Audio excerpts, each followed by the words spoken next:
Welcome to another episode of Dexian Talks, an initiative by Dexian India. My name is Ranjini Rajashekar, your host for this episode. Today we are honored to welcome Vipin Bahl, partner at Grant Thornton Bharat LLP, a seasoned leader with over 2 decades of experience across consulting, technology and public sector transformation. Before joining Grant Thornton, Vipin led strategic initiatives at Microsoft, PwC India, Deloitte and Gartner, driving partnership, digital transformation programs and enterprise growth across industries. With his deep background in consulting, technology and organizational transformation, Vipin brings a unique perspective on how India is shaping the future of global capability centers, innovation ecosystems and business resilience. Welcoming Vipin to our show. Hello Vipin. Thank you Rajni. Thanks for having me on the show here. While I've watched a couple of your shows, but I think it's great to be here and to be part of the discussion. Thanks for getting me here. Thank you Vipin, and it's always a pleasure for us to host you. Same here. How do you define the role of a GCC in today's global enterprise landscape? So Rajni, if you go back to the 80s and 90s, what started off as outsourcing some piece of work into India, right? The GCCs have now started playing a very major role in the operations of the company. In fact, a lot of business operations are now being run from India.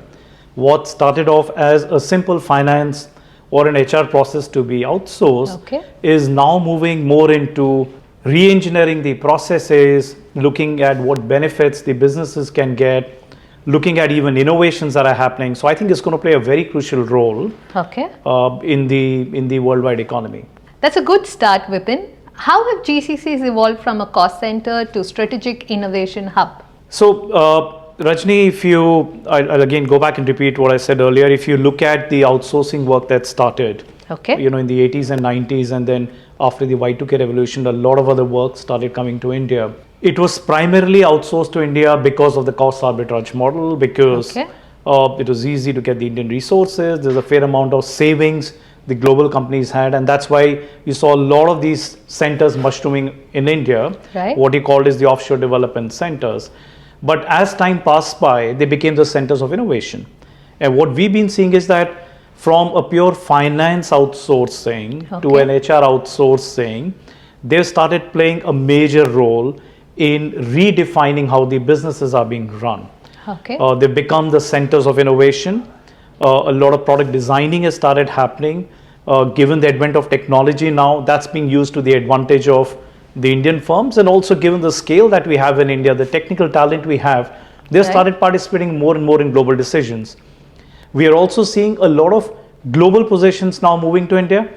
So while earlier the decision making was happening at the headquarter level, we're seeing a lot of CXO level positions now being positioned here. And Indians in leadership position have started taking a lot of decisions at a global level. So there has been a fair amount of evolution that way. And we are just seeing that increasing across all sectors. It's just not limited to one. What started off from technology has moved across various sectors, whether it's pharma, whether it's consumer goods, whether it's automobiles, it's the same trend everywhere. So it's interesting to note how global positions are also currently moving to India. So thank you for sharing this, Vipin. Sure. What differentiates a successful GCC from a traditional offshore center? So traditionally an offshore center was basically a center where some piece of the work was outsourced to India, and you will find a lot of work and the strategic decision making happened overseas, and a part of that work was outsourced into India, and it was not complete end-to-end cycle. I mean, you will see a part of that moving to India, possibly the other part never moved, and a lot of that work happened on site. But now for a successful GCC, a GCC is something which is more inward looking, because it's an extension of the firm's own center and the resources that they have. A lot of innovation has started happening here. They've been a part of a lot of decision making process. They get involved in taking a lot of decisions in terms of technology, in terms of processes they need to follow, the procurement process they need to follow, the vendors they need to work on. So for a successful GCC, I would say it's the entire business that really gets involved. Unlike an ODC where just a piece of the work got outsourced. Interesting. So which also tells us that GCCs today play such a prominent role when it comes to creating and becoming a differentiator. No, it is. And if you look at what the industry says, I mean, we are at about 1,500 centers in India right now with about 40% focus in Bangalore, and then, I would say focused across all the major cities, whether it's Pune or whether it's, Bangalore or, the other locations. We're seeing more and more development happening across the smaller towns and cities. Interesting. And it's just growing, and as per one of the NASSCOM reports, the projection is that we'll have about 3,000 centers by the end of 2030. That's huge. It is, yes, you're right. It is currently generating about $50 billion revenue for the country. It's going to move up to about $110 billion. And I think it's moving at a much faster pace than what is anticipated. What we saw was the larger global companies outsourcing, but there's a big focus now on the mid-market segment. We are seeing a huge amount of growth happening across the smaller towns. So towns like Coimbatore, Kochi, Ahmedabad, Surat, Jaipur, Chandigarh. I mean, these are the Indore. These are the new centers, new locations where GCC centers are coming up. We, in fact, for our firm, our own center is there in Indore and Dehradun. Oh, interesting. So that's the change that we've seen over the last few years. So you just mentioned about our firm and our centers. So I'm curious to know more about them. So if you can talk a little about it. Sure. So earlier you had most of the concentration in the bigger cities. You had people in Bangalore or in Delhi or in Mumbai, or in Hyderabad or Chennai. But I think post-COVID, a lot of things have changed. People want to be closer to their home locations. They want to attend to their family. They want to be there in the base location. They don't want to travel. The cost of living is going up in the larger cities. And we've seen the rentals and other things hitting the roof. People prefer to be closer to their hometown. And that's where we're seeing a lot of centers now mushrooming in the smaller towns. And it has a couple of advantages. A, the efficiency in the output is more. Because the travel time is less. The cost of living goes down. And we've seen attrition rates really going down. While there is also a difference on the cost structure, because the salaries in the smaller towns would be less. But I think people are happy being closer to the family rather than being in the bigger metros. So that's another big trend that's coming. So for our firm, when we were deciding, we set up our first center in Dehradun, where we have more than 300, 400 people already there, which is supporting our global operations. We do a lot of accounting and other related work for our clients and internally for a firm. The second center has come up in Indore, and that's a great city, because we've seen that growing at a much faster pace. While the hiring in the bigger cities would be a little difficult and challenging, I think it's easy to get resources in the smaller towns. It's also coming up in areas where there's a big education hub. So when there are universities in those vicinities, it's easier to hire people and train the talent. And believe me, I mean, they are loyal to the firm, they work for the firm, and the attrition rates have gone down, and our productivity has improved. Amazing. It's pretty interesting to listen to you when you're talking about what sort of development you are impacting when it comes to the country.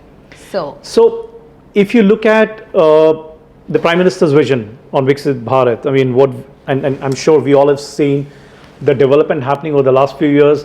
The infrastructure is getting better. You have now airports coming up on all the major Tier 1 cities have it, the Tier 2 towns have it now. It's easier for people to get connected and travel. The standards of education are going up. More and more people are sending their children to school now. The education levels are going up. So we've seen this huge change that's coming up. India is producing possibly the advantage that we have is in terms of talent. And a young population, which is English speaking, which is fluent, and definitely we Indians are hardworking, so we've seen that growth happening in the smaller towns. Amazing. And that's where the next wave is going to be there. Amazing. It sounds exciting when you're talking about, what sort of a change. It's massive. It's exciting times are there. I mean, I can assure you that, because I don't think so there's looking back on this. Absolutely. India has anyway become the center for IT innovation, software development, across the world, and it's just bound to increase. I think more and more processes are now getting outsourced to India. Okay. More and more decision making is happening here, as I said earlier. Right. And more and more global positions are moving here. Indians have started playing a major role across some of these decisions across the globe. And that is not just limited to a geography, but it's across the world. Amazing. This is truly inspiring. It's very inspiring. As an Indian, when I'm listening to you, I am pretty excited to listen to you talking about the massive growth that is in store for us. No, absolutely, because I've personally had the opportunity to work overseas. I mean, I had to move overseas several times. I did not decide to stay back. And I don't think so I regret my decision, because this is a great place. This is where all the growth is going to happen. And I think they're exciting times, and we are just at the right place. Nice. So Vipin, I was just going to ask you, what makes India the most attractive destination for setting up a GCC, and in comparison to other emerging destinations like Poland, Philippines, Latin America or Mexico? I don't think so there's any comparison. I mean, the fact that the scale at which we can grow in India, I don't think so is there with any of these countries. While there may be centers coming up in all these geographies that you mentioned, addressing a couple of areas, but I think the scale at which we can replicate and set it up, there is no comparison. I mean, as I mentioned, we have a young population, educated population, technically qualified. So that is a big advantage to us, which I think no one else in the world has. Nice. And we should use that to our advantage. So that's well put, Vipin. When you were talking about your firm and the sort of work you're doing, I'm able to see what sort of an impact you're creating to the country and in the GCC space. So moving on from an organization to the individual perspective, I'm keen to know what inspired you to take up the leadership role in the GCC space. Thanks for asking that. I've been a consulting professional right through my life. I've worked in India and overseas, done a lot of, I would say, re-engineering work, done a lot of technology related work. I work with large tech companies.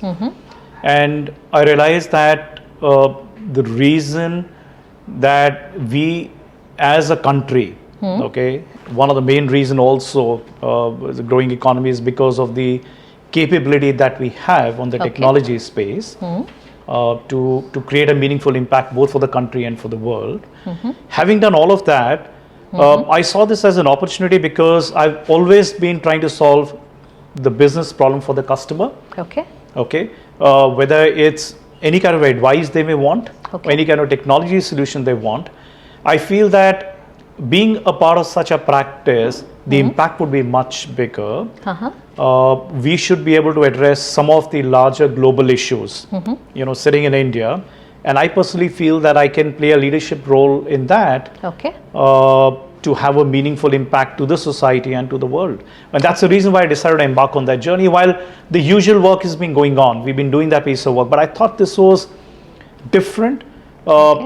This is more innovative. You're looking at alternate business models to serve clients. You're getting involved in product innovation. You're getting involved in a lot of decision makings, which can have a global impact. While in the earlier role, it was specific to a project, but this is something where any decision that you take now will have an implication for much, much longer period of time. So that is one of the reasons why I decided to move into this kind of a role. And I hope I can do justice to the role. Absolutely. I'm sure you're already doing justice to the role. And like you rightly said, you are in a space that is evolving. So certainly impactful. Absolutely. So if I can be a part of that evolving space, I'm sure I can make a difference. And that's the reason why, I decided to move on to that journey and see, any impact that I could make. Nice. More from a personal growth as well as from a firm growth perspective and for the country. I think it's important that we have more and more people move into that role and create that impact for the society. Nice. If you could give one piece of advice to young professionals entering the consulting space or digital strategy, what would that be? I would say that invest in yourself. I think this generation makes decisions really fast. Right. They have access to a lot of information that comes to them. We didn't have it during our time. True. very, very limited areas that we could get into. Okay. But one of the things we're seeing is that people are changing their profession really fast. Okay, they're moving on very fast. I would say build your skills. Okay. Invest in yourself, because sky is the limit. Right. There are so many options. This industry is only going to grow. So continue to learn. Okay. Okay, continue to invest in yourself, and you will definitely reap the benefits. So I like the way you put it, Vipin. Believe in yourself, believe in the country, believe in the economy. So that said, we'd love to know a little more about you, Vipin. Beyond work, what keeps you grounded or inspired? It's the ability to connect with people. I've been always in consulting and tech profession, but I have moved more into market development. Okay. And one of the reasons for me to do that was because the ability to meet people, understand their culture, connect with them, and that gave me the ability to really get down to the grassroots problem and solve the problems. I think I learn on a daily basis. The day I stop learning is going to be a disaster, and I do that with my family, with my kids. I spend time with them. I love traveling. I love music. I do a bit of yoga. I do meditation. Okay. But weekend is all party with friends, because that's where you connect, and you definitely don't want to compromise on that. So I think it's important to spend personal time with your loved ones, and that is what keeps me going on. Nice. So you despite having such a busy schedule, you still manage to have time with family, party, and so on. Yes. Very, very nice to know that. Now, I can tell you, I think it's all about prioritizing your work. And I remember for one of my firms, when we went overseas, and there was a training on communication skills, and they said, imagine a day when your mobile phone crashes. You don't have access to mails at all. Someone who has to reach out to will reach out to you. Okay. We have to define our limits and boundaries, because you need to spend personal time. So true. Till the time you don't do that, you cannot energize or rejuvenate yourself. Absolutely. So you have to take out time for that. I ensure that at least on the weekend, we sort of go out either with friends or with family. Nice. And it's really important for me, because then it gives you a start to a good week. And I've been doing that for so many years, and I will continue to do that. Nice. Very nice. Before we wrap up, one last question, Vipin. Sure. Was there a defining career moment in your life that changed the way you approach problem solving or decision making? Yes, there was. I don't want to name the firm, but I have been always in consulting profession, and working with one of the largest accounting and consulting firm in the world. Okay. I felt that there was a lot of arrogance that was building in me. Okay. Because our dealing was only with the top brass. We were talking to the CEOs or to the CFO's office. But what transformed me, I was there with this large tech sales company. Okay. And it was 31st December. Okay. And I was sitting in the office of the purchase manager to pick up an order, because it had to be booked in the system. Okay.